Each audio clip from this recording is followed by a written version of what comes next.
I have never been in a hospital where through extraordinary communication, the quest of placing the patient's needs ahead of everything else was so apparent. After a difficult LVAD surgery, I struggled in my initial days of recovery. In my new room and step down, I was depressed with this new machine and these batteries hanging from my body.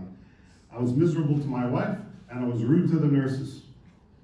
And when my physical therapist, Seymour, and my nurses came to take me for a walk, I barely made the 8 steps before I asked to be wheeled back to my bed. And then about the third post-op day, with the curtain drawn, they did just about the worst thing they could have done for me. They gave me a roommate. It didn't take me long to learn that my new roommate's name was Jose, because Jose never stopped talking.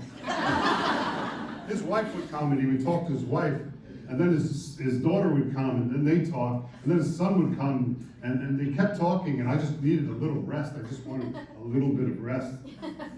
And then at night, his buddies from work would come, and they'd all be laughing. They're all laughing and talking.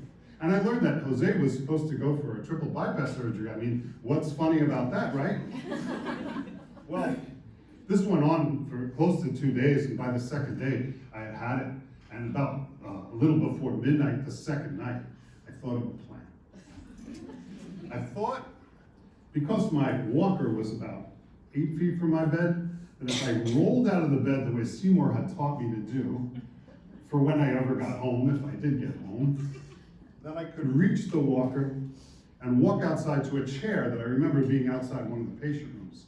And I could get to that chair and wait about an hour, and then walk slowly back with the walker, and maybe Jose would be asleep, and I could get my 5 hours of sleep. I just wanted 5 hours of sleep.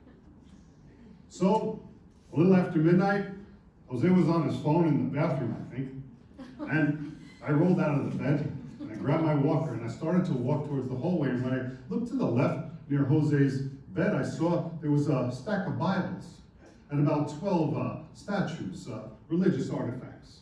I found that curious, but I kept walking out the room, and I saw my chair. I was happy. I saw the chair, and I walked towards the chair. And when I got to the chair, I kept walking. I walked all the way around that oval hallway, but I got about 2/3 the way around. I took the walker and I put it out like this with my right hand. I was walking on my own 2 feet. I hadn't been able to take 7 steps before this. I came all the way around to the hallway until I came back to the room, and sure enough, Jose was asleep. Well, I got my 5 hours of sleep, but I couldn't wait to wake up the next morning to walk again. This time I was going to walk the other way, because there was a big window between our unit and DSU, and I knew the sun was out. So I walked towards that window. The nurses were looking, they couldn't believe I was walking. I couldn't walk 7 steps before this. I got to that window, and I put my face up to that icy pane. I let the sun shine through on my face, the sun that I hadn't seen in 6 weeks. And I took a big, deep breath, a breath that I hadn't been able to take in almost 2 years. And then I felt a hand on my shoulder. I turned around. It was Seymour, my physical therapist. He was smiling with that toothy grin of his. And he said, "You're not going to rehab, you're going home." Well, I was so happy. When I got back to the room, Jose was there with his wife. They congratulated me on how well I was walking. I was starting to like Jose. After this most amazing breakthrough, I couldn't help but wonder, what is it that allows a person to go from the depths of hopelessness to rise up against all odds, heal themselves, and gain their life back again?